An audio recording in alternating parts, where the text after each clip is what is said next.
안녕하십니까, 책돌입니다. 오늘 소개해드릴 책은 데이비드 호킨스의 놓아버림입니다. 일전에 소개를 해드렸는데요. 오늘은 그 중간 부분, 제7장 욕망에 대한 부분을 약간 소개해드리도록 하겠습니다. 아주 놀랍게도 욕망은 매력 넘치는 환상에 부여된 것일 뿐이라는 것을 알게 된다. 사람들이 친해지고 싶어 안달날 만큼 흥미진진한 인물이 되는 것은 쉬운 일이다. 그런 인물이 되기로 결정을 하고 그렇게 되려는 욕망이 장애가 되지 않도록 놓아버리면 되는 것이다. 좌절과 실망만 안겨줄 사기성 약속에 넘어가 멀리 둘러가는 일 없이 곧장 원하는 바를 가질 수가 있다.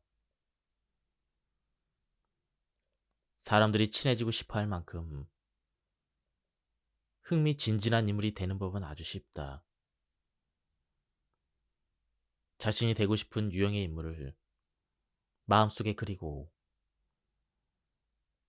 그렇게 되지 못하도록 만드는 부정적 감정과 장애물을 모두 항복한다.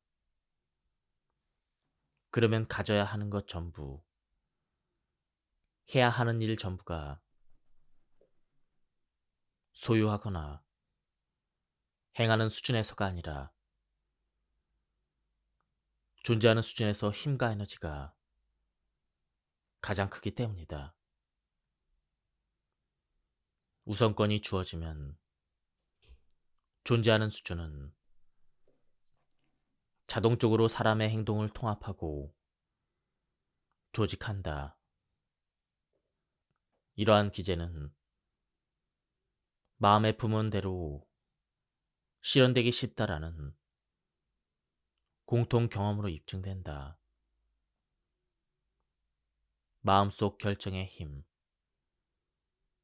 이는 철학적 명제가 아니라 실제로 벌어지는 과정이며 경험으로 증명할 수 있는 것이다. 이 개념에 대한 실험을 하면 결과가 저절로 일어나는 것을 볼 수가 있다. 하지만 마음은 자기의식의 힘이 아니라 다른 것 덕분에 일어난 그런 일로 보려 하기 때문에 정말로 이루고 싶은 목표를 적어놓은 일지를 만들어 나중에 결과와 대조해 상황을 기록하는 것이 좋다. 왜냐하면 실제로 자신의 힘으로 그런 목적을 성취해야 했다는 것을 믿기까지는 시간이 필요하기 때문이다. 내면의 힘을 부인한 예로 흥미로운 것이 있다. 일자리를 간절히 원하다 못해 몹시 광분하던 남자가 직장 문제에 놓아버림을 적용하는 법을 배웠다. 남자는 종교가 있었기 때문에 일자리 얻는 일을 잊어버리고 그 일을 신에게 넘긴 다음 욕망을 항복하면서 무슨 일이 생길지 마음을 열고 얻으라는 조언을 받았다. 일주일 후에 남자가 말했다. 일자리를 원하는 마음을 항복한 다음날 아무 일도 없었습니다. 그러다 매형의 전화를 받고 매형 회사로 들어가기로 했습니다. 매형이 아니었으면 절대로 얻을 수 없는 일자리였죠. 신이 해결해 줄 때까지 기다리지 않았던 것이 참 다행입니다. 이는 마음이 어찌하기 쉬운지를 보여주는 좋은 예이다. 스스로 항복했기에 매형이 전화하게 된 것은 의심할 나이가 없다. 남자가 너무나도 일자리를 욕망했기에 욕망이 목표의 실현을 가로막고 있었다. 남자가 일자리를 원하는 마음을 놓아버리자 24시간 내로 일자리가 나타났다. 그러나 마음은 사람의 마음을 인정하지 않고 세상에 다른 것을 투사한다. 이런 이유로 사람들은 자신은 힘이 없다고 생각한다. 그러나 누구에게나 있는 힘을 외부의 힘에 투사했을 뿐이다. 우리는 모두 힘이 있는 존재지만 자신의 힘을 의식하지 못한다. 죄책감과 자신이 왜소하다는 느낌 탓에 남에게 자신의 힘을 투사하기 때문이다. 우리에게 일어나는 일들은 과거 어느 때에 의식적이거나 무의식적으로 내린 어떤 결정의 결과인 경우가 많이 있다. 그렇기 때문에 자신의 삶을 살펴보고 역추적해서 과거의 결정을 알아내는 것은 아주 쉬운 일이다. 이 원리는 심리치료차 방문했던 여자의 사례에서도 볼 수가 있다. 여자에게 치료가 필요했던 것은 본인의 말을 빌리자면 관계가 잘 풀리는 법이 없기 때문이었다. 만족스럽지 않은 연애만 차례로 이어졌다. 늘 버림받았고 이용당하고 학대받는 느낌이었다. 여자는 분개와 자기연민, 우울감에 푹 빠져 있었다. 문제는 역시 나는 관계가 잘 풀리는 법이 없다라는 첫마디에 들어 있었다. 우리는 자기 마음의 힘을 부인하기 때문에 아주 확실하고 명백한 것을 보지 못한다. 어떻게 그토록 자학하지 못하게 되었는지 궁금할 정도이다. 본인이 답을 가진 채 바로 그 자리에 앉아 있는데도 여자는 그 답이 답임을 알지 못했다. 여자는 자신의 신념 체계가 지닌 힘을 전혀 알지 못했다.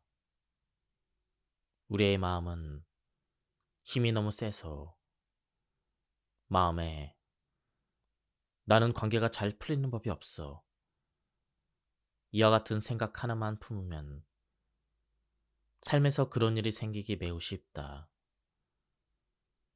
무의식 속의 요정은 명령을 받을 줄만 알지 결정을 내릴 줄은 모르기 때문에 꼼짝없이 관계가 잘 풀리지 않도록 한다. 물론 여자는 자신의 실망스러운 연애 이력에서 보상을 제법 얻었다. 자기연민, 분개, 시샘, 부러움 같은 작은 자아를 끊임없이 먹여 살리는 온갖 만족감을 경험했다.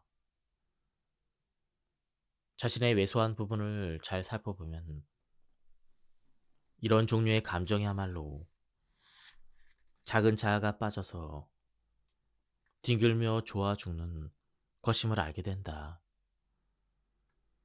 작은 자아는 삶이 정말 비참하고 운도 지질이 없고 아주 더러운 일만 생기고 사람들이 너무 못됐다고 떠벌린다. 그러나 이런 프로그램 모음에 귀를 기울이면 큰 대가를 치른다. 같은 원리가 역으로도 작용한다. 결정하는 것만으로 삶에 부정적인 일이 생기게 하는 힘이 우리 마음에 있듯 반대로 긍정의 방향으로도 대등한 힘이 있다. 따라서 처음부터 다시 선택할 수 있다. 이번에는 긍정을 선택하고 낡은 프로그램을 삭제할 수가 있다. 삭제하는 방법은 부정적 보상에서 얻는 만족감을 포기하는 것이다. 문제를 살펴보았으니 이제 한 세트의 감정을 가장 적절히 묘사하는 용어를 내놓겠다. 이기심. 이 단어를 입에 올리기만 해도 죄책감이 들어 즉각 저항이 생긴다. 우리는 모두 이기심으로 인해 죄책감을 느낀다. 세상에서 배운 대로 행하기 위해서는 세상에서 비난하는 것에 푹 빠져야 하기 때문이다. 그것이 바로 이기심이다. 이 문제를 살펴보기 위해서는 이기적이라고 자신을 난타하며 죄책감을 탐닉하지 않겠다는 결심부터 하자. 사실 죄책감이란 바로 그렇지 않은가. 죄책감은 탐닉이다. 죄책감에 빠지는 대신 작은 자아는 마음이 태생적으로 지니고 있는 것이며 이기심이라는 용어는 집단적으로 부여받은 그 동기대로 작은 자아가 움직이는 여러 방식을 묘사할 뿐이다. 우리는 순진한 탓에 이기심에 프로그래밍 되었지만 이제는 컴퓨터에서 프로그램 삭제를 명령하듯 역으로 프로그래밍 하겠다는 마음을 굳게 먹어야 한다. 이기심을 놓아 버리려는 이유는 죄책감 때문이 아니다. 이기심이 죄이기 때문이 아니다. 이기심이 잘못된 것이어서가 아니다. 이기적인 동기부여는 모두 낮은 의식과 자기 판단에서 나오기 때문이다. 더 정확히 말해 이기심을 놓아 버리려는 이유는 단지 이기심이 비현실적이기 때문이다. 이기심은 결과를 내놓지 못한다. 대가만 크다. 너무 많은 에너지만 소모할 뿐이다. 목표 달성과 소망 실현을 지연시킨다. 작은 자아는 그 본성상 죄책감을 지연해서 영구화시킨다. 즉, 죄책감으로 인해 우리는 성취하고 성공하고자 분투한다. 막상 성공을 거두면 성공했기 때문에 죄책감을 느낀다.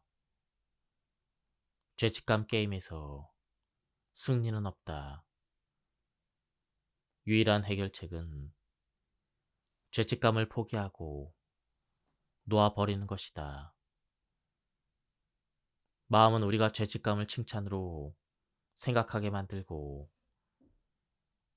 사방의 죄책감 유포자들은 죄책감을 숭배하는 일에 혈안이 되어 있다.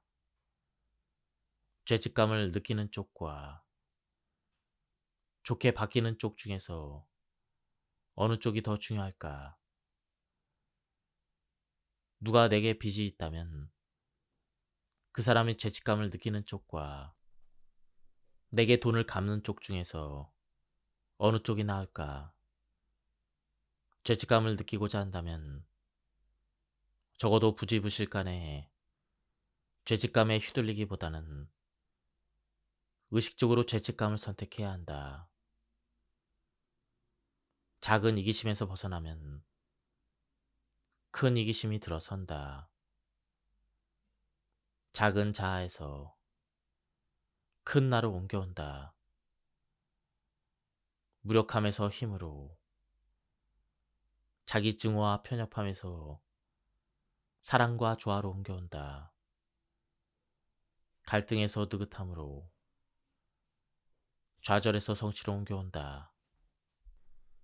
요약하면 이기심과 욕망에서 동기를 부여받은 대신 바라는 일을 마음속에 그림으로써 그 일을 삶에 수월하게 가져올 수가 있다. 그렇게 하는 방법은 의도를 선언하고 받아들이고 결정하고 의식적으로 선택하는 것이다. 제8장 분노. 분노를 긍정적으로 사용하는 법. 사람들은 보통 마음속에서 분노와 공격성, 적의를 억제한다. 이런 것은 불쾌하고 품위 없는 것이라고 보거나 심지어 도덕적인 면에서 실패하거나 영적인 면에서 차질이 생기는 것이라고 여긴다. 설사 그렇더라도 억제된 분노 또한 분노의 에너지일 뿐이며 인정해서 해소하지 않으면 건강이나 살아가는 일 전반에 파괴적인 결과를 가져온다는 점을 깨닫지 못한다. 이런 이면의 의도가 부정적이어서 표출되지 않는다 해도 결과는 마찬가지다. 유용한 적극법 중 한 가지는 분노 에너지를 긍정적으로 보고 활용해 자신에게 도움이 되는 쪽으로 야망과 행동을 촉발하는 것이다. 예를 들어 상사에게 화가 나 있다고 하자. 분하다. 상사는 나의 능력이나 노력을 절대 인정하지 않는 것 같다. 그러나 분노와 울분을 드러내는 것은 현명하지 않다는 사실을 알고 있다. 그랬다가는 직장을 잃거나 오래도록 상사의 분노를 살 게 뻔하다. 분노를 드러내봐야 형편만 나빠질 것이다. 그래서 분노의 에너지를 자기 자신을 위해 건설적인 방향으로 쓰겠다고 결정할 수가 있다. 분노의 에너지에 힘입어 나는 능력을 입증할 만큼 훌륭한 프로젝트를 만들 수가 있다. 스스로 성장에 만족스럽지 못한 그 상황에서 벗어날 힘을 얻을 수도 있다. 새로운 일자리를 만들거나 더 나은 직장을 알아보거나 그 밖의 모든 개인 목표에 이롭다는 그런 일을 에너지로 활용할 수가 있다. 개인 관계에서도 이런 기회가 있다. 의사소통 능력을 향상시키고 대인관계 교육을 받고 자기 향상 프로그램에 등록하도록 스스로 독려하는 데 분노를 활용할 수가 있다. 분노에 힘입어 일에 다시 전념하고 공을 크게 들임으로써 실제로 일을 더 잘해낼 수가 있다. 이렇게 해서 분노 상황을 일에 다시 헌신하는 것으로 끝맺을 수가 있다. 분노를 발판 삼아 내면을 들여다보고 받아들임을 통해 부정적 감정을 모두 포기할 수가 있다. 상황에 흥분하는 대신 상황을 받아들일 수가 있다. 타인에게 사랑을 행동으로 표현했다가 인정받지 못하는 것도 분노의 근원이 된다. 이 맥락에서의 사랑이란 모든 인간 관계에서 벌어지는 일상적이고 소박한 형태를 말한다. 즉, 사력 있고 배려하고 태도를 바르게 하고 격려하고 베푸는 형태로 나타나는 그런 사랑이다. 상대에게 느끼는 감정을 알아주지 않는 것에 분개하는 마음속 그런 대화를 몇 년이고 계속하는 경우가 많이 있다. 내가 그렇다면 남도 그럴 것이 틀림없다. 그래서 우리의 삶에는 자기 감정을 알아주지 못한 것으로 인해 마음속에서 나에 대한 생각을 끊임없이 흘려보내는 사람들이 주변에 있기 마련이다. 타인이 내게 보여주는 감정 표현을 알아주는 것의 가치가 중요하다는 사실을 알면 그런 분노가 벌어질 무대 자체를 막아버릴 수가 있다. 상대가 내게 전달하는 의사 전체를 알아주는 것이다. 예를 들어 친구가 내게 전화하면 전화해준 것에 감사한다. 이렇게 해야 되는 이유는 그래야만 상대가 나와의 관계가 온전함을 느끼고 안심하기 때문이다. 감사하는 행위는 상대가 나의 삶에서 갖는 가치를 알아주는 것이며 모든 사람은 자신의 가치를 알아주면 기쁨을 느낀다. 이렇게 간단히 알아주기를 써서 며칠 안에 어떤 사람의 인간관계를 전부 긍정적으로 변화시킬 수가 있다. 알아주기는 반드시 바깥 세상에서 일어날 필요가 없다. 그저 마음속에서 일어나면 된다. 자신의 관계를 검토하면서 이렇게 자문한다. 매일 연락하는 사람들에 대해 내가 알아주지 못한 것이 무엇일까? 나에게 비판적인 사람을 골라 그 사람을 알아주지 못한 까닭을 살펴보면 아주 값진 경험을 할 것이다. 상대에 대한 부정적인 감정을 모두 항복한 다음 인정을 담아 칭찬을 하며 그 사람은 내게 소중하다고 하곤 한다. 내가 감정면에서 성장하고 발전하는 데 자극제가 된다는 이유만으로 그 사람이 소중할 수도 있다. 배우자가 잔소리하거나 이웃이 인상을 쓸 때는 내게 뭔가를 말하려고 애쓰는 것이다. 항상 그랬듯 이런 상황에서 그들은 내가 자기들이 내 삶에 기여한 바를 알아주지 않는다고 느낀다. 내가 소중함을 알아주고 나면 그들은 잔소리를 멈춘다. 타인에게 기대를 갖고 압박하는 일을 그만두면 상대방이 마음에서 우러나 긍정적으로 내게 반응할 길을 연 것이다. 울분을 미리 없앨 수 있는 예방 조치는 타인을 위해서 한 일을 희생이 아니라 사랑의 선물에서 한 행동으로 전환하는 것이다. 그리고 그렇게 조치한 자신을 알아주면 타인에게 저항감이 사라진다. 마음은 우리가 정당한 분노 같은 것이 존재한다고 믿기를 바란다. 이런 분노는 도덕주의자처럼 붕괴하는 모습으로 나타난다. 도덕적인 붕괴를 잘 살펴보면 자기만족과 자부심으로 지탱된다는 것을 알 수가 있다. 우리는 어떤 상황에서 자신은 확실히 옳고 상대방은 확실히 잘못되었다고 생각하기를 좋아한다. 이렇게 분노를 하면서 일시적이고 하찮은 저질 만족을 얻지만 근육 테스트를 해보면 감정 및 육체 건강 전반에 어떤 손실이 일어나는지 확인할 수가 있다. 만성적인 분노와 울분으로 치르는 대가는 질병과 때이른 죽음이다. 내가 옳다는 작은 만족에 그런 대가를 치를 가치가 있는가? 몇백 달러를 받지 못할 때가 있었다.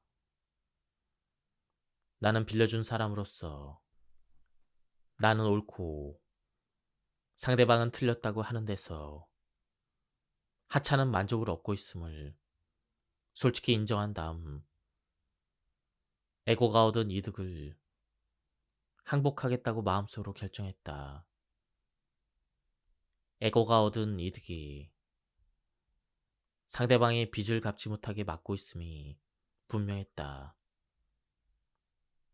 끊임없이 항복해서 돈 거래 자체를 완전히 놓아버리자 빌려준 돈을 선물로 보는 변화가 이루어졌다. 인정하건대 그 사람에게는 정말로 그 돈이 필요했다. 돈은 그냥 선물한 셈치고 돌려받을 기대를 놓아버리면 어떨까? 이제 울분 대신 감사하는 마음이 더 강해졌다. 다른 사람이 정말로 도움을 필요로 하는 순간 도울 기회를 얻을 수 있었기 때문이다. 그러자 48시간이 되기도 전에 우편물이 도착했는데 그 아래는 늦게 갚아 죄송하다는 쪽지와 함께 빌려준 금액만큼의 수표가 들어있었다. 이러한 경험을 통해 우리는 모두 정신적으로 연결되어 있음을 알 수가 있다. 상대방에 대해서 내가 고수하는 마음속의 입장이 그 사람으로 하여금 상호 보완 쪽으로 방어하는 입장을 취하게 한다. 따라서 용서하고 있는 것은 지나친 낙관주의가 아니라 감정상의 현실을 제대로 알아보는 것이다. 사람들 간에 이루어지는 상호작용은 인간의 감정이 공간에 방출하는 진동에너지가 어떻게 배열되는지에 따라 결정된다. 진동에너지는 그와 결부된 생각 형태와 함께 판독 가능한 기록을 만들어낸다. 여자들은 대부분 직관력이 강해서 이런 일상 경험이 흔하고 별로 새롭지 않겠지만 상당 비율의 남자에게는 이런 경험이 충격과 경악으로 다가온다.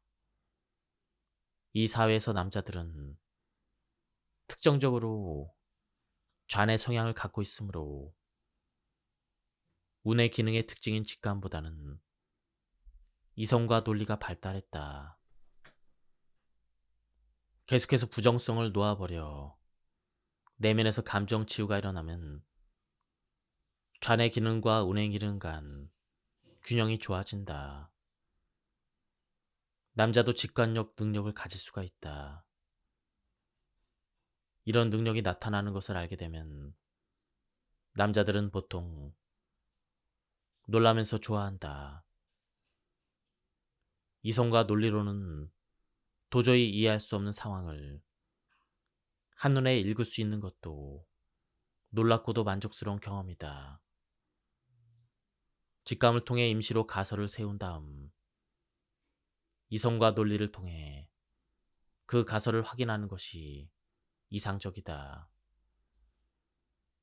이렇게 하면 오해와 오산에서 생기는 분노가 없어짐은 물론 감정을 더욱 능란하게 장악할 수가 있다. 또한 감정을 포기하겠다는 자발성만으로도 분노가 소멸된다. 더 나은 길을 찾을 것이며 더 이상 분노에 의존하지 않을 것이며 용기와 받아들임의 수준으로 올라가겠다는 결정의 총화가 자발성이다. 이런 자발성이 있으면 분노 놓아버림의 과정이 이미 시작된 것이다. 무술을 배우는 사람이라면 잘 알듯 분노는 무력감과 취약함을 드러내는 표지이다. 분노하는 것은 상대방에게 무기를 넘겨주는 것과 같다. 그 이유는 근육 테스트를 통해 알아볼 수가 있다. 화난 사람은 근력이 이미 절반으로 줄기 때문에 육박전에서 승리하는데 결정적인 타이밍을 놓치게 된다. 일반적으로 사회에서는 화를 잘 내는 성향도 남자다운 마초의 자질에 포함된다. 우리는 사람이 자부심에 똘똘 뭉쳐 의기양양한 태도로 자기가 그 녀석에게 어떻게 호통을 쳤는지 이야기하는 것을 본다. 이렇게 자문해보자. 적이 왜 필요하지? 적 하나를 추가하지 않아도 우리 삶에 부정적으로 영향을 주는 것들은 이미 충분하지 않나? 게다가 모든 감정은 우주의 진동 에너지를 방출한다는 사실을 볼 때 적으로 여기는 사람들에 대한 부정적 생각 형태로 자신을 에워쌀 이유가 있을까? 왜 굳이 사람들을 적으로 붙들어 놓으려고 내면의 울분과 부정성을 대량으로 비축하는 것일까? 자신의 경험을 되새겨보면 한때 적으로 여겼던 사람들을 친구로 바꾸는 데 들어간 노력은 그 자체로 만족스러웠고 나중에는 보상도 있었음을 알게 될 것이다. 대부분의 경우 그들은 나의 삶에 이득을 주었다. 우리는 인생이라는 책의 마지막 장에서 누가 친구가 될지 전혀 알지 못한다. 우리는 부지불식간에 부당한 일 수집가가 되었음을 자각해야 한다. 언론 보도는 이런 식의 만성 울분으로 가득 차 있다. 국제 관계에서 볼 수 있는 부당한 일의 수집은 다른 국가를 잘못된 것으로 보는 것이 주 목적이다.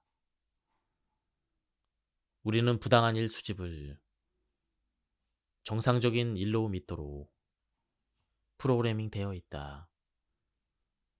이런 습관적인 패턴은 파괴적이며 힘이 빠지게 한다.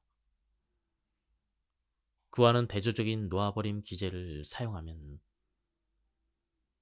주위에서 나에게 잘못하는 일을 일일이 세지 않는다.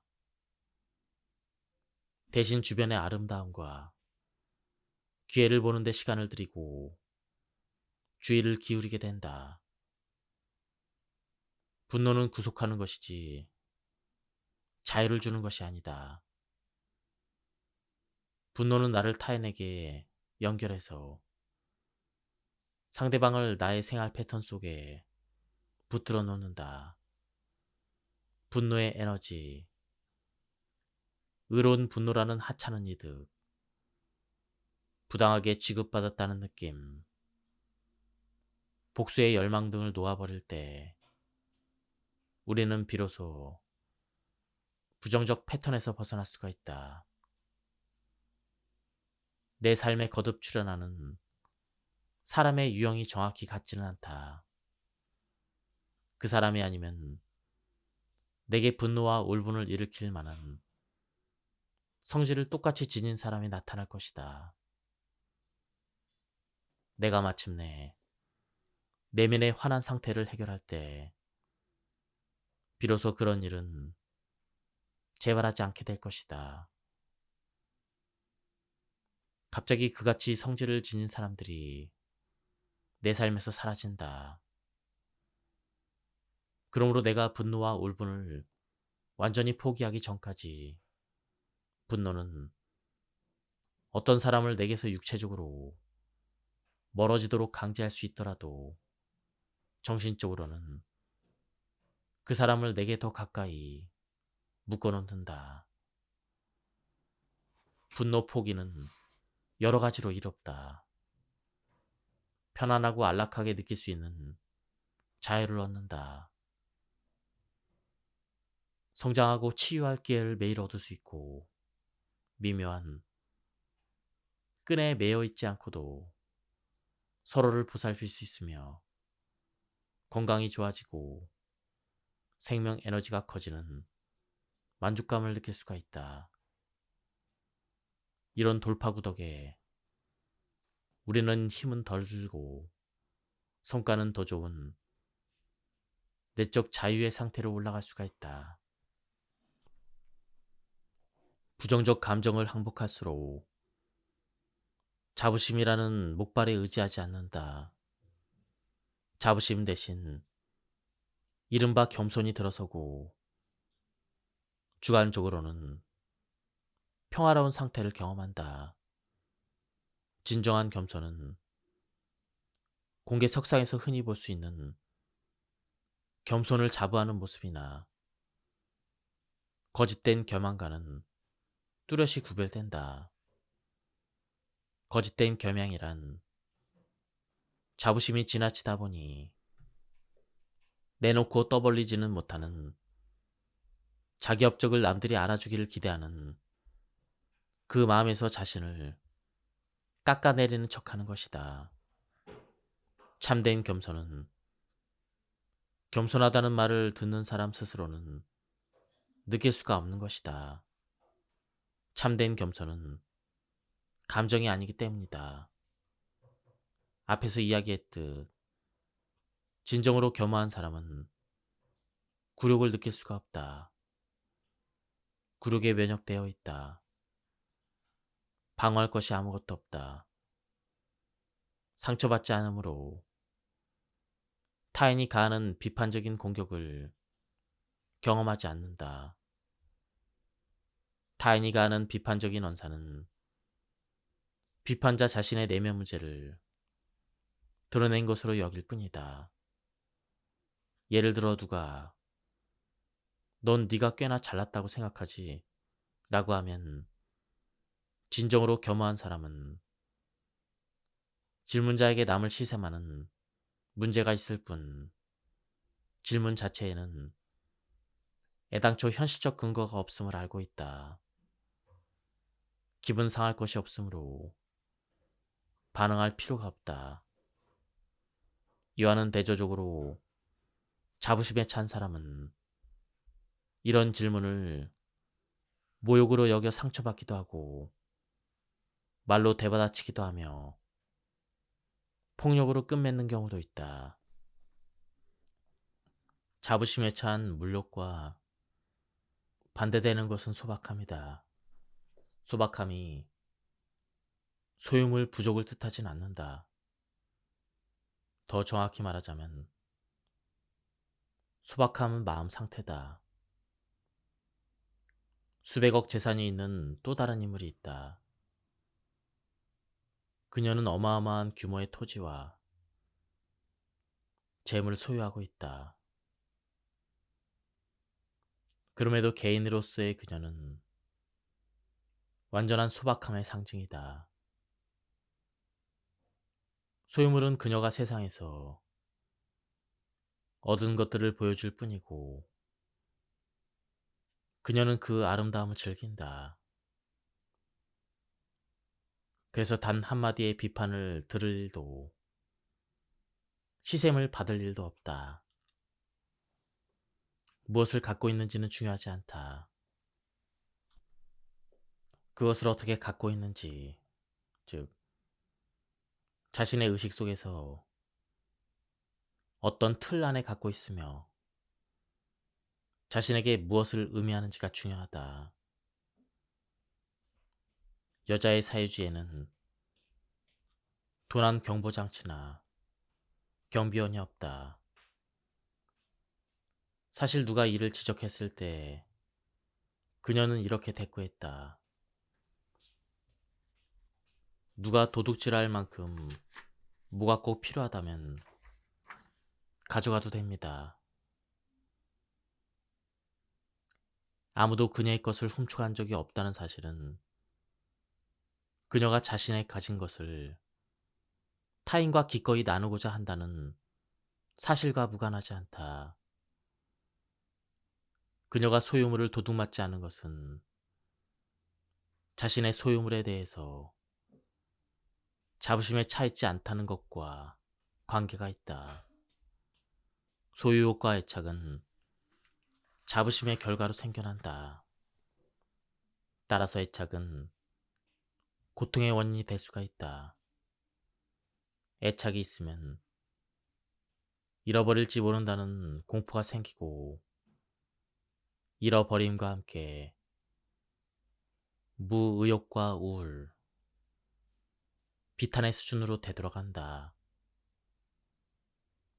차에 자부심을 갖고 있었는데 차를 도둑맞는다면 우리는 비통과 고통을 경험한다.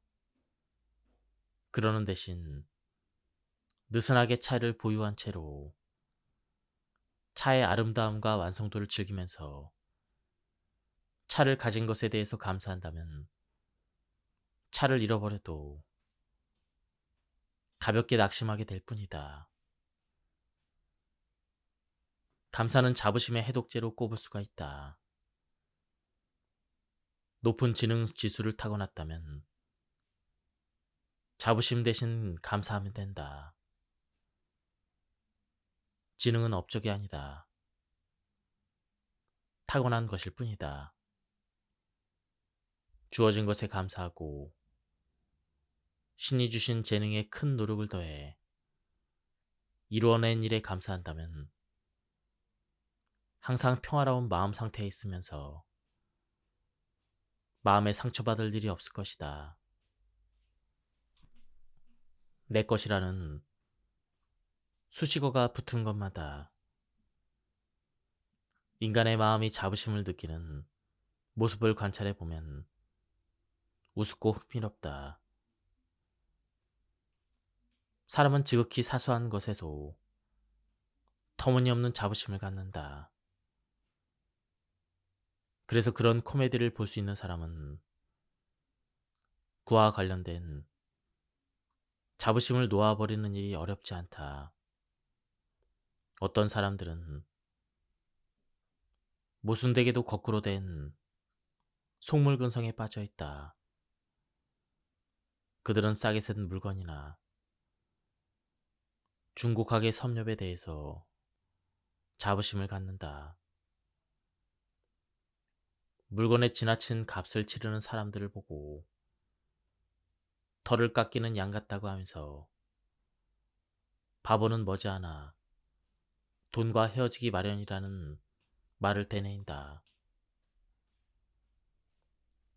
그들은 가장 싸게 파는 물건을 누가 찾아낼지 두고 서로 경쟁할 때가 있다. 관찰해보면 중고 가게에 걸려있는 옷 한 벌은 우습게도 누군가의 내 것이 된 후에야 비로소 값어치가 생긴다. 그 즉시 대단한 값어치가 그 옷에 붙는다. 어떤 사물에 내 것이란 단어를 붙이면 주인의식의 자부심이 따르게 되어 곤란하다. 자부심 때문에 내 것이라는 꼬리표를 붙인 것이라면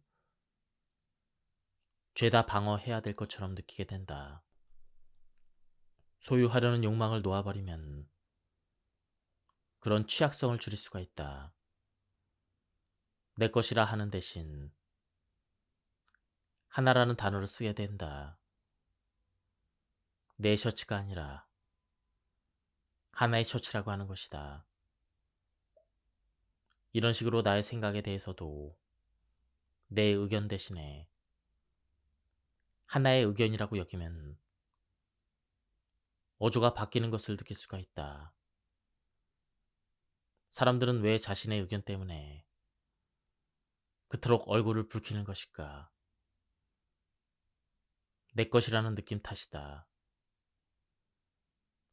하나의 의견일 뿐이라고 보면 자부심에 찬 분노로 상처받을 일이 없다.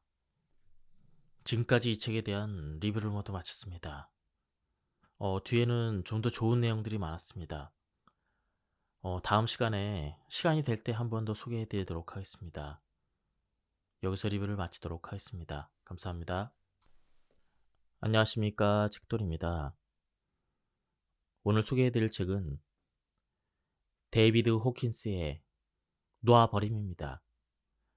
일전에 소개를 해드렸는데요. 오늘은 그 중간 부분, 제7장, 욕망에 대한 부분을 약간 소개해 드리도록 하겠습니다.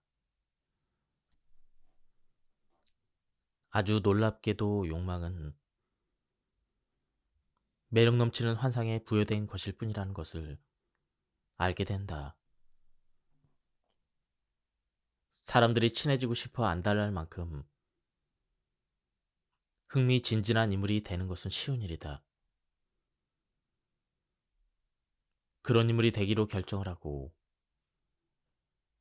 그렇게 되려는 욕망이 장애가 되지 않도록 놓아버리면 되는 것이다. 좌절과 실망만 안겨줄 사기성 약속에 넘어가 멀리 둘러가는 일 없이 곧장 원하는 바를 가질 수가 있다. 사람들이 친해지고 싶어 할 만큼 흥미진진한 인물이 되는 법은 아주 쉽다. 자신이 되고 싶은 유형의 인물을 마음속에 그리고 그렇게 되지 못하도록 만드는 부정적 감정과 장애물을 모두 항복한다. 그러면 가져야 하는 것 전부, 해야 하는 일 전부가 소유하거나 행하는 수준에서가 아니라 존재하는 수준에서 힘과 에너지가 가장 크기 때문이다.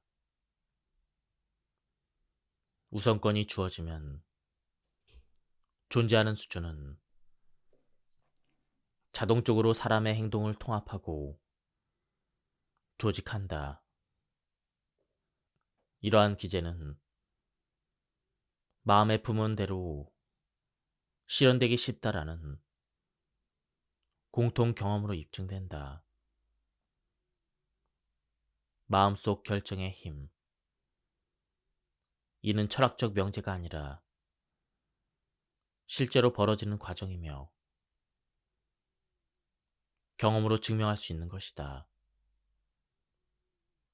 이 개념에 대한 실험을 하면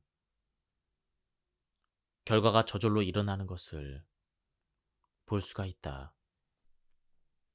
하지만 마음은 자기의식의 힘이 아니라 다른 것 덕분에 일어난 그런 일로 보려 하기 때문에 정말로 이루고 싶은 목표를 적어놓은 일지를 만들어 나중에 결과와 대조해 상황을 기록하는 것이 좋다. 왜냐하면 실제로 자신의 힘으로 그런 목적을 성취해야 했다는 것을 믿기까지는 시간이 필요하기 때문이다. 내면의 힘을 부인한 예로 흥미로운 것이 있다. 일자리를 간절히 원하다 못해 몹시 광분하던 남자가 직장 문제에 놓아버림을 적용하는 법을 배웠다. 남자는 종교가 있었기 때문에 일자리 얻는 일을 잊어버리고 그 일을 신에게 넘긴 다음 욕망을 항복하면서 무슨 일이 생길지 마음을 열고 얻으라는 조언을 받았다. 일주일 후에 남자가 말했다. 일자리를 원하는 마음을 항복한 다음날 아무 일도 없었습니다. 그러다 매형의 전화를 받고 매형 회사로 들어가기로 했습니다. 매형이 아니었으면 절대로 얻을 수 없는 일자리였죠. 신이 해결해 줄 때까지 기다리지 않았던 것이 참 다행입니다. 이는 마음이 어찌하기 쉬운지를 보여주는 좋은 예이다. 스스로 항복했기에 매형이 전화하게 된 것은 의심할 나위가 없다. 남자가 너무나도 일자리를 욕망했기에 욕망이 목표의 실현을 가로막고 있었다. 남자가 일자리를 원하는 마음을 놓아버리자 24시간 내로 일자리가 나타났다. 그러나 마음은 사람의 마음을 인정하지 않고 세상에 다른 것을 투사한다. 이런 이유로 사람들은 자신은 힘이 없다고 생각한다.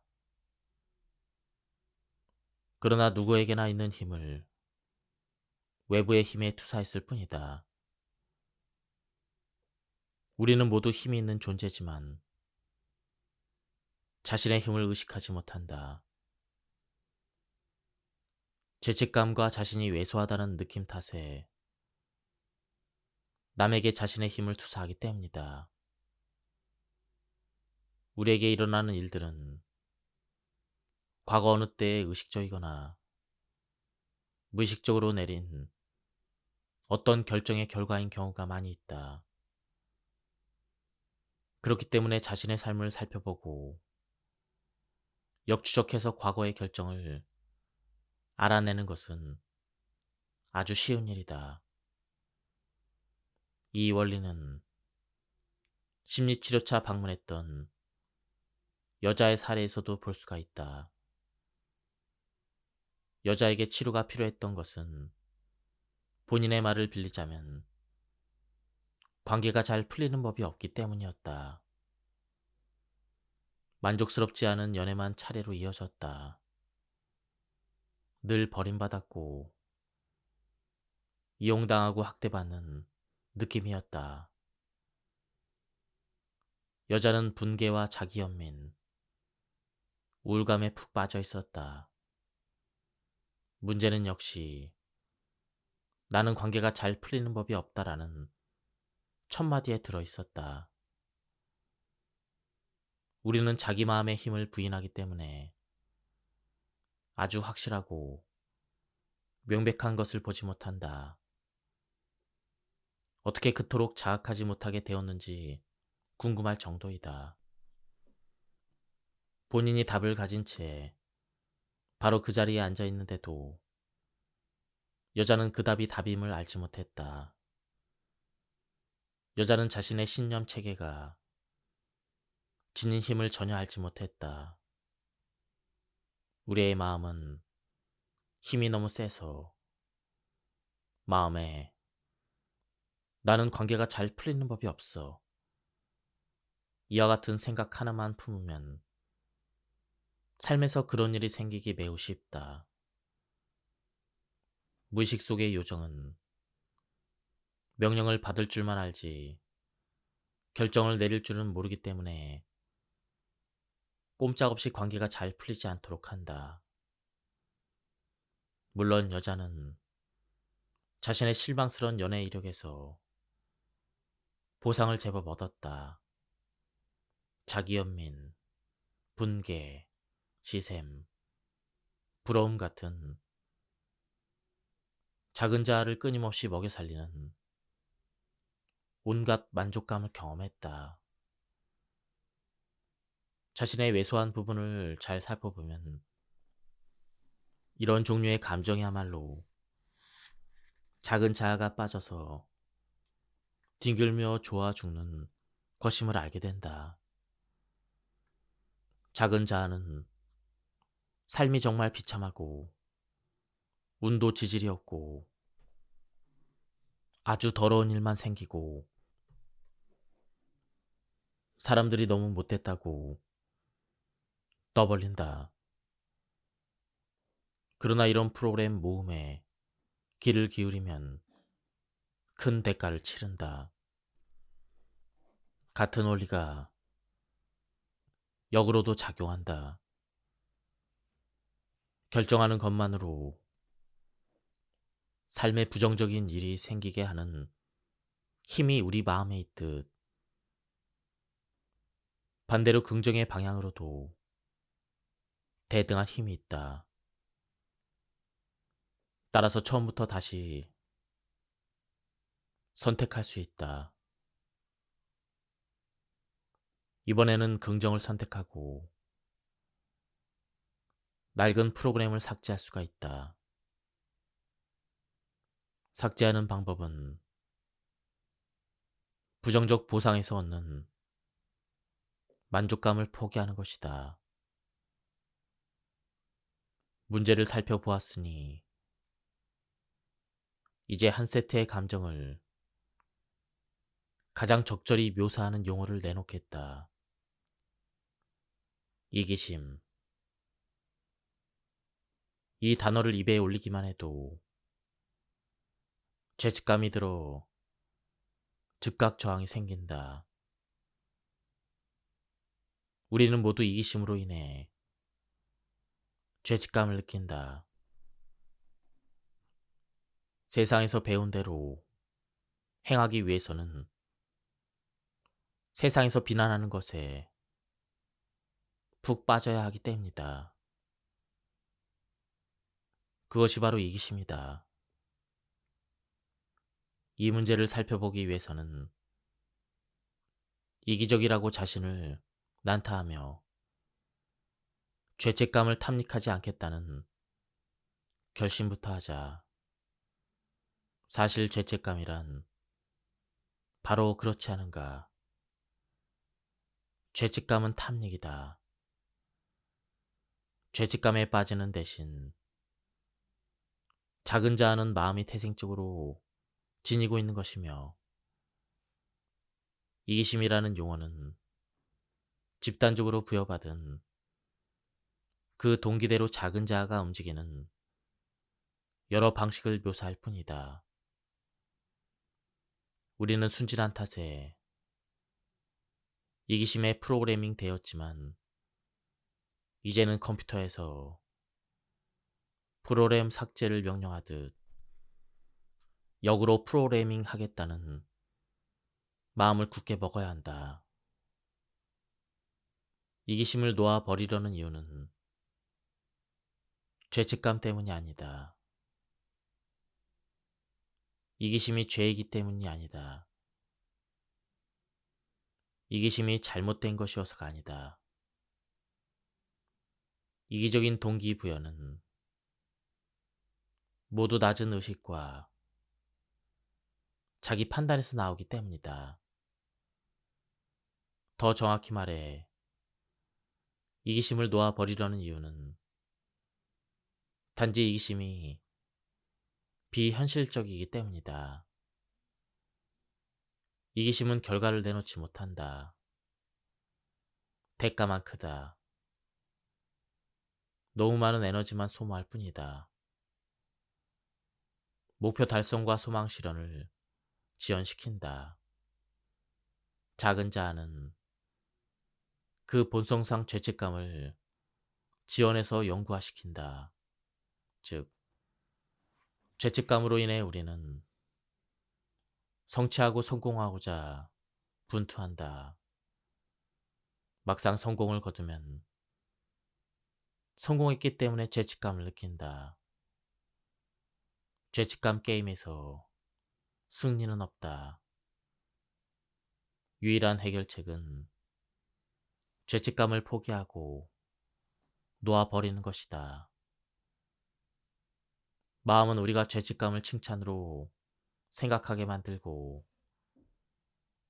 사방의 죄책감 유포자들은 죄책감을 숭배하는 일에 혈안이 되어 있다. 죄책감을 느끼는 쪽과 좋게 바뀌는 쪽 중에서 어느 쪽이 더 중요할까? 누가 내게 빚이 있다면 그 사람이 죄책감을 느끼는 쪽과 내게 돈을 갚는 쪽 중에서 어느 쪽이 나을까? 죄책감을 느끼고자 한다면 적어도 부지부실간에 죄책감에 휘둘리기보다는 의식적으로 죄책감을 선택해야 한다. 작은 이기심에서 벗어나면 큰 이기심이 들어선다. 작은 자아에서 큰 나로 옮겨온다. 무력함에서 힘으로, 자기 증오와 편협함에서 사랑과 조화로 옮겨온다. 갈등에서 느긋함으로, 좌절에서 성취로 옮겨온다. 요약하면 이기심과 욕망에서 동기를 부여받은 대신 바라는 일을 마음속에 그림으로써 그 일을 삶에 수월하게 가져올 수가 있다. 그렇게 하는 방법은 의도를 선언하고 받아들이고 결정하고 의식적으로 선택하는 것이다. 제8장 분노. 분노를 긍정적으로 사용하는 법. 사람들은 보통 마음속에서 분노와 공격성, 적의를 억제한다. 이런 것은 불쾌하고 품이 없는 것이라고 보거나 심지어 도덕적인 면에서 실패하거나 영적인 면에서 차질이 생기는 것이라고 여긴다. 설사 그렇더라도 억제된 분노 또한 분노의 에너지일 뿐이며 인정해서 해소하지 않으면 건강이나 살아가는 일 전반에 파괴적인 결과를 가져온다는 점을 깨닫지 못한다. 이런 이면의 의도가 부정적이어서 표출되지 않는다 해도 결과는 마찬가지다. 유용한 접근법 중 한 가지는 분노 에너지를 긍정적으로 보고 활용해 자신에게 도움이 되는 쪽으로 야망과 행동을 촉발하는 것이다. 예를 들어 상사에게 화가 나 있다고 하자. 분하다. 상사는 나의 능력이나 노력을 절대 인정하지 않는 것 같다. 그러나 분노와 울분을 드러내는 것은 현명하지 않다는 사실을 알고 있다. 그랬다가는 직장을 잃거나 오래도록 상사의 분노를 살 게 뻔하다. 분노를 드러내봐야 형편만 나빠질 것이다. 그래서 분노의 에너지를 자기 자신을 위해 건설적인 방향으로 쓰겠다고 결정할 수가 있다. 분노의 에너지에 힘입어 나는 능력을 입증할 만큼 훌륭한 프로젝트를 만들 수가 있다. 스스로 성장에 만족스럽지 못한 그 상황에서 벗어날 힘을 얻을 수도 있다.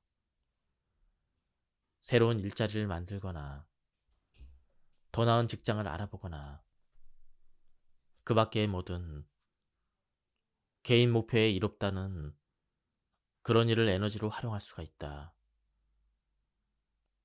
개인 관계에서도 이런 기회가 있다.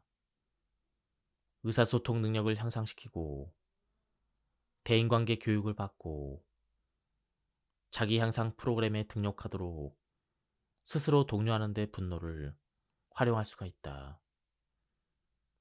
분노에 힘입어 일에 다시 전념하고 공을 크게 들임으로써 실제로 일을 더 잘해낼 수가 있다.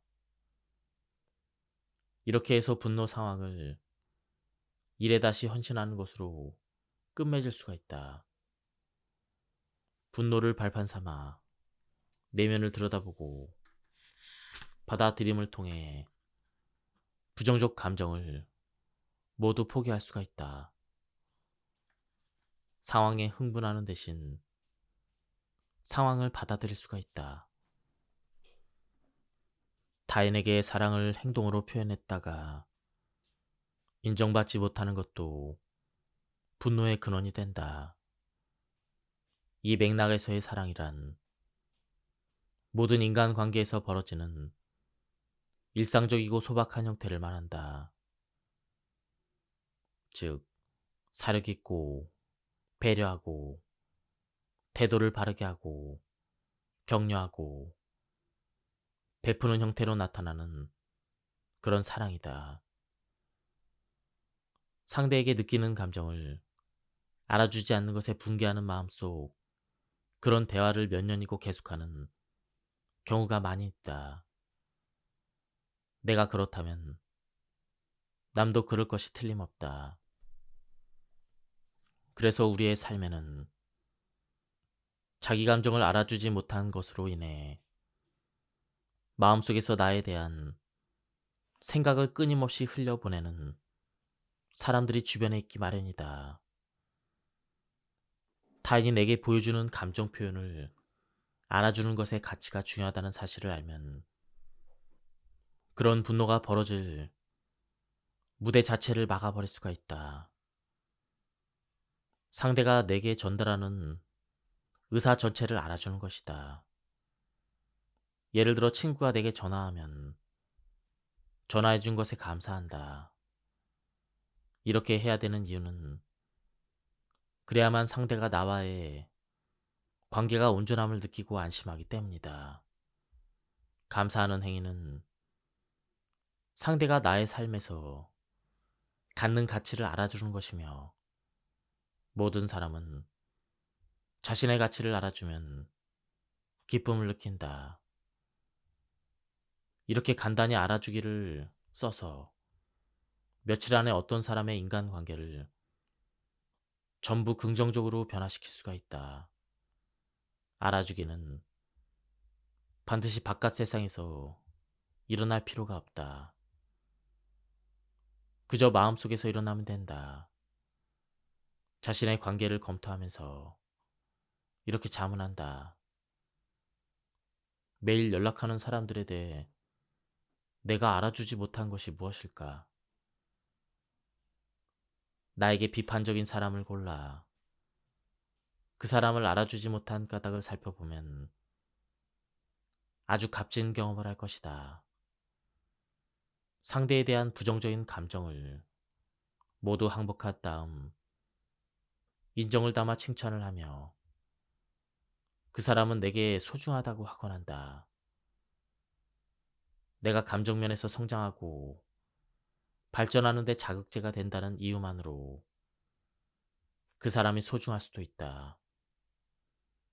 배우자가 잔소리하거나 이웃이 인상을 쓸 때는 내게 뭔가를 말하려고 애쓰는 것이다. 항상 그랬듯 이런 상황에서 그들은 내가 자기들이 내 삶에 기여한 바를 알아주지 않는다고 느낀다. 내가 소중함을 알아주고 나면 그들은 잔소리를 멈춘다. 타인에게 기대를 갖고 압박하는 일을 그만두면 상대방이 마음에서 우러나 긍정적으로 내게 반응할 길을 연 것이다. 울분을 미리 없앨 수 있는 예방 조치는 타인을 위해서 한 일을 희생이 아니라 사랑의 선물에서 한 행동으로 전환하는 것이다. 그리고 그렇게 조치한 자신을 알아주면 타인에게 저항감이 사라진다. 마음은 우리가 정당한 분노 같은 것이 존재한다고 믿기를 바란다. 이런 분노는 도덕주의자처럼 붕괴하는 모습으로 나타난다. 도덕적인 붕괴를 잘 살펴보면 자기만족과 자부심으로 지탱된다는 것을 알 수가 있다. 우리는 어떤 상황에서 자신은 확실히 옳고 상대방은 확실히 잘못되었다고 생각하기를 좋아한다. 이렇게 분노를 하면서 일시적이고 하찮은 저질 만족을 얻지만 근육 테스트를 해보면 감정 및 육체 건강 전반에 어떤 손실이 일어나는지 확인할 수가 있다. 만성적인 분노와 울분으로 치르는 대가는 질병과 때이른 죽음이다. 내가 옳다는 작은 만족에 그런 대가를 치를 가치가 있는가? 몇백 달러를 받지 못할 때가 있었다. 나는 빌려준 사람으로서 나는 옳고 상대방은 틀렸다고 하는 데서 하찮은 만족을 얻고 있음을 솔직히 인정한 다음 에고가 얻은 이득을 항복하겠다고 마음속으로 결정했다. 에고가 얻은 이득이 상대방의 빚을 갚지 못하게 막고 있음이 분명했다. 끊임없이 항복해서 돈 거래 자체를 완전히 놓아버리자 빌려준 돈을 선물로 보는 변화가 이루어졌다. 인정하건대 그 사람에게는 정말로 그 돈이 필요했다. 돈은 그냥 선물한 셈치고 돌려받을 기대를 놓아버리면 어떨까? 이제 울분 대신 감사하는 마음이 더 강해졌다. 다른 사람이 정말로 도움을 필요로 하는 순간 도울 기회를 얻을 수 있었기 때문이다. 그러자 48시간이 되기도 전에 우편물이 도착했는데 그 아래는 늦게 갚아 죄송하다는 쪽지와 함께 빌려준 금액만큼의 수표가 들어있었다.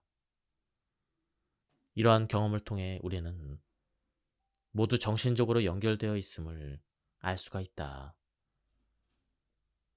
상대방에 대해서 내가 고수하는 마음속의 입장이 그 사람으로 하여금 상호 보완 쪽으로 방어하는 입장을 취하게 한다. 따라서 용서하고 있는 것은 지나친 낙관주의가 아니라 감정상의 현실을 제대로 알아보는 것이다. 사람들 간에 이루어지는 상호작용은 인간의 감정이 공간에 방출하는 진동에너지가 어떻게 배열되는지에 따라 결정된다. 진동에너지는 그와 결부된 생각 형태와 함께 판독 가능한 기록을 만들어낸다. 여자들은 대부분 직관력이 강해서 이런 일상 경험이 흔하고 별로 새롭지 않겠지만 상당 비율의 남자에게는 이런 경험이 충격과 경악으로 다가온다. 이 사회에서 남자들은 특정적으로 좌뇌 성향을 갖고 있으므로 우뇌 기능의 특징인 직감보다는 이성과 논리가 발달했다. 계속해서 부정성을 놓아버려 내면에서 감정 치유가 일어나면 좌뇌 기능과 우뇌 기능 간 균형이 좋아진다. 남자도 직관력 능력을 가질 수가 있다. 이런 능력이 나타나는 것을 알게 되면 남자들은 보통 놀라면서 좋아한다. 이성과 논리로는 도저히 이해할 수 없는 상황을 한눈에 읽을 수 있는 것도 놀랍고도 만족스러운 경험이다. 직감을 통해 임시로 가설을 세운 다음 이성과 논리를 통해 그 가설을 확인하는 것이 이상적이다. 이렇게 하면 오해와 오산에서 생기는 분노가 없어지면 물론 감정을 더욱 능란하게 장악할 수가 있다. 또한 감정을 포기하겠다는 자발성만으로도 분노가 소멸된다. 더 나은 길을 찾을 것이며 더 이상 분노에 의존하지 않을 것이며 용기와 받아들임의 수준으로 올라가겠다는 결정의 총화가 자발성이다. 이런 자발성이 있으면 분노 놓아버림의 과정이 이미 시작된 것이다. 무술을 배우는 사람이라면 잘 알듯 분노는 무력감과 취약함을 드러내는 표지이다. 분노하는 것은 상대방에게 무기를 넘겨주는 것과 같다.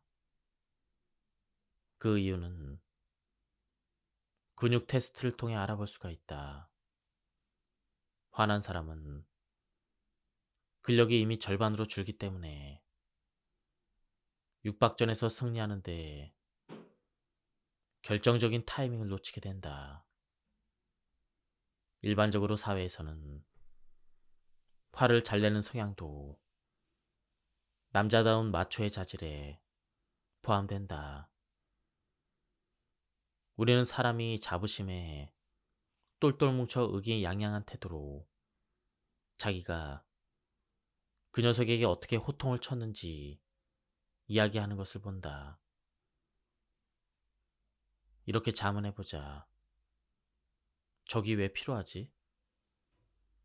적 하나를 추가하지 않아도 우리 삶에 부정적으로 영향을 주는 것들은 이미 충분하지 않나? 게다가 모든 감정은 우주의 진동 에너지를 방출한다는 사실을 볼 때 적으로 여기는 사람들에 대한 부정적 생각 형태로 자신을 에워쌀 이유가 있을까?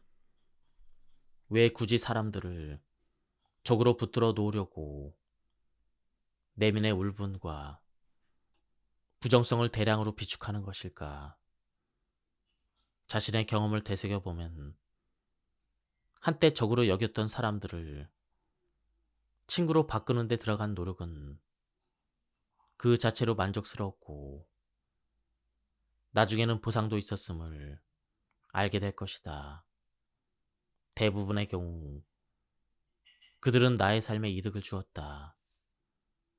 우리는 인생이라는 책의 마지막 장에서 누가 친구가 될지 전혀 알지 못한다.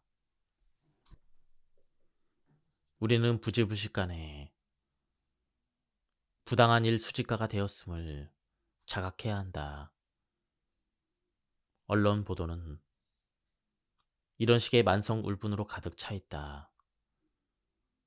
국제 관계에서 볼 수 있는 부당한 일의 수집은 다른 국가를 잘못된 것으로 보는 것이 주 목적이다. 우리는 부당한 일 수집을 정상적인 일로 믿도록 프로그래밍 되어 있다. 이런 습관적인 패턴은 파괴적이며 힘이 빠지게 한다. 그와는 대조적인 놓아버림 기제를 사용하면 주위에서 나에게 잘못하는 일을 일일이 세지 않는다. 대신 주변의 아름다움과 기회를 보는데 시간을 들이고 주의를 기울이게 된다.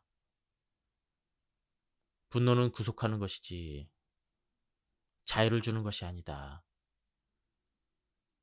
분노는 나를 타인에게 연결해서 상대방을 나의 생활 패턴 속에 붙들어 놓는다. 분노의 에너지, 의로운 분노라는 하찮은 이득, 부당하게 취급받았다는 느낌, 복수의 열망 등을 놓아버릴 때 우리는 비로소 부정적 패턴에서 벗어날 수가 있다. 내 삶에 거듭 출현하는 사람의 유형이 정확히 같지는 않다. 그 사람이 아니면 내게 분노와 울분을 일으킬 만한 성질을 똑같이 지닌 사람이 나타날 것이다.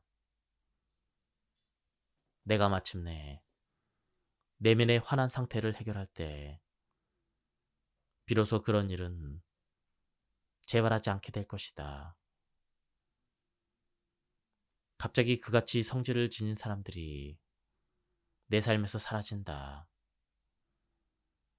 그러므로 내가 분노와 울분을 완전히 포기하기 전까지 분노는 어떤 사람을 내게서 육체적으로 멀어지도록 강제할 수 있더라도 정신적으로는 그 사람을 내게 더 가까이 묶어놓는다.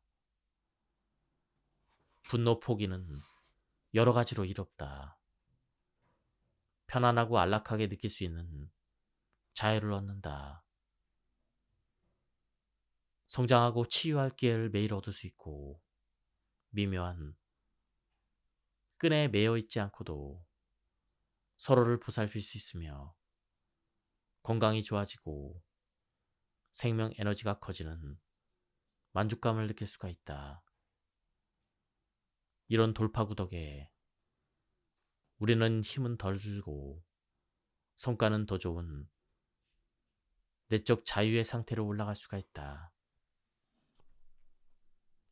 부정적 감정을 항복할수록 자부심이라는 목발에 의지하지 않는다. 자부심 대신 이른바 겸손이 들어서고 주관적으로는 평화로운 상태를 경험한다. 진정한 겸손은 공개석상에서 흔히 볼 수 있는 겸손을 자부하는 모습이나 거짓된 교만과는 뚜렷이 구별된다. 거짓된 겸양이란 자부심이 지나치다 보니 내놓고 떠벌리지는 못하는 자기 업적을 남들이 알아주기를 기대하는 그 마음에서 자신을 깎아내리는 척하는 것이다. 참된 겸손은 겸손하다는 말을 듣는 사람 스스로는 느낄 수가 없는 것이다. 참된 겸손은 감정이 아니기 때문이다. 앞에서 이야기했듯 진정으로 겸허한 사람은 굴욕을 느낄 수가 없다. 굴욕에 면역되어 있다. 방어할 것이 아무것도 없다. 상처받지 않으므로 타인이 가하는 비판적인 공격을 경험하지 않는다. 타인이 가하는 비판적인 언사는 비판자 자신의 내면 문제를 드러낸 것으로 여길 뿐이다. 예를 들어 누가 넌 네가 꽤나 잘났다고 생각하지? 라고 하면 진정으로 겸허한 사람은 질문자에게 남을 시샘하는 문제가 있을 뿐 질문 자체에는 애당초 현실적 근거가 없음을 알고 있다. 기분 상할 것이 없으므로 반응할 필요가 없다. 이와는 대조적으로 자부심에 찬 사람은 이런 질문을 모욕으로 여겨 상처받기도 하고 말로 대받아치기도 하며 폭력으로 끝맺는 경우도 있다. 자부심에 찬 물욕과 반대되는 것은 소박함이다. 소박함이 소유물 부족을 뜻하진 않는다. 더 정확히 말하자면 소박함은 마음 상태다. 수백억 재산이 있는 또 다른 인물이 있다. 그녀는 어마어마한 규모의 토지와 재물을 소유하고 있다. 그럼에도 개인으로서의 그녀는 완전한 소박함의 상징이다. 소유물은 그녀가 세상에서 얻은 것들을 보여줄 뿐이고 그녀는 그 아름다움을 즐긴다. 그래서 단 한마디의 비판을 들을 일도 시샘을 받을 일도 없다. 무엇을 갖고 있는지는 중요하지 않다. 그것을 어떻게 갖고 있는지, 즉 자신의 의식 속에서 어떤 틀 안에 갖고 있으며 자신에게 무엇을 의미하는지가 중요하다. 여자의 사유지에는 도난 경보장치나 경비원이 없다. 사실 누가 이를 지적했을 때 그녀는 이렇게 대꾸했다. 누가 도둑질할 만큼 뭐가 꼭 필요하다면 가져가도 됩니다. 아무도 그녀의 것을 훔쳐간 적이 없다는 사실은 그녀가 자신의 가진 것을 타인과 기꺼이 나누고자 한다는 사실과 무관하지 않다. 그녀가 소유물을 도둑맞지 않은 것은 자신의 소유물에 대해서 자부심에 차 있지 않다는 것과 관계가 있다. 소유욕과 애착은 자부심의 결과로 생겨난다. 따라서 애착은 고통의 원인이 될 수가 있다. 애착이 있으면 잃어버릴지 모른다는 공포가 생기고 잃어버림과 함께 무의욕과 우울, 비탄의 수준으로 되돌아간다. 차에 자부심을 갖고 있었는데 차를 도둑맞는다면 우리는 비통과 고통을 경험한다. 그러는 대신 느슨하게 차를 보유한 채로 차의 아름다움과 완성도를 즐기면서 차를 가진 것에 대해서 감사한다면 차를 잃어버려도 가볍게 낙심하게 될 뿐이다. 감사는 자부심의 해독제로 꼽을 수가 있다. 높은 지능 지수를 타고났다면 자부심 대신 감사하면 된다. 지능은 업적이 아니다. 타고난 것일 뿐이다. 주어진 것에 감사하고 신이 주신 재능에 큰 노력을 더해 이루어낸 일에 감사한다면 항상 평화로운 마음 상태에 있으면서 마음에 상처받을 일이 없을 것이다. 내 것이라는 수식어가 붙은 것마다 인간의 마음이 자부심을 느끼는 모습을 관찰해 보면 우습고 흥미롭다. 사람은 지극히 사소한 것에도 터무니없는 자부심을 갖는다. 그래서 그런 코미디를 볼 수 있는 사람은 그와 관련된 자부심을 놓아버리는 일이 어렵지 않다. 어떤 사람들은 모순되게도 거꾸로 된 속물근성에 빠져 있다. 그들은 싸게 쓴 물건이나 중국학의 섭렵에 대해서 자부심을 갖는다. 물건에 지나친 값을 치르는 사람들을 보고 털을 깎이는 양 같다고 하면서 바보는 머지않아 돈과 헤어지기 마련이라는 말을 되뇌인다.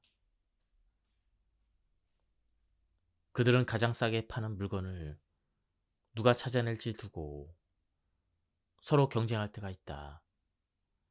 관찰해보면 중고 가게에 걸려있는 옷 한 벌은 우습게도 누군가의 내 것이 된 후에야 비로소 값어치가 생긴다. 그 즉시 대단한 값어치가 그 옷에 붙는다. 어떤 사물에 내 것이란 단어를 붙이면 주인의식의 자부심이 따르게 되어 곤란하다. 자부심 때문에 내 것이라는 꼬리표를 붙인 것이라면 죄다 방어해야 될 것처럼 느끼게 된다. 소유하려는 욕망을 놓아버리면 그런 취약성을 줄일 수가 있다. 내 것이라 하는 대신 하나라는 단어를 쓰게 된다. 내 셔츠가 아니라 하나의 셔츠라고 하는 것이다. 이런 식으로 나의 생각에 대해서도 내 의견 대신에 하나의 의견이라고 여기면 어조가 바뀌는 것을 느낄 수가 있다. 사람들은 왜 자신의 의견 때문에 그토록 얼굴을 붉히는 것일까? 내 것이라는 느낌 탓이다. 하나의 의견일 뿐이라고 보면 자부심에 찬 분노로 상처받을 일이 없다. 지금까지 이 책에 대한 리뷰를 모두 마쳤습니다. 뒤에는 좀 더 좋은 내용들이 많았습니다. 다음 시간에 시간이 될 때 한 번 더 소개해 드리도록 하겠습니다. 여기서 리뷰를 마치도록 하겠습니다. 감사합니다.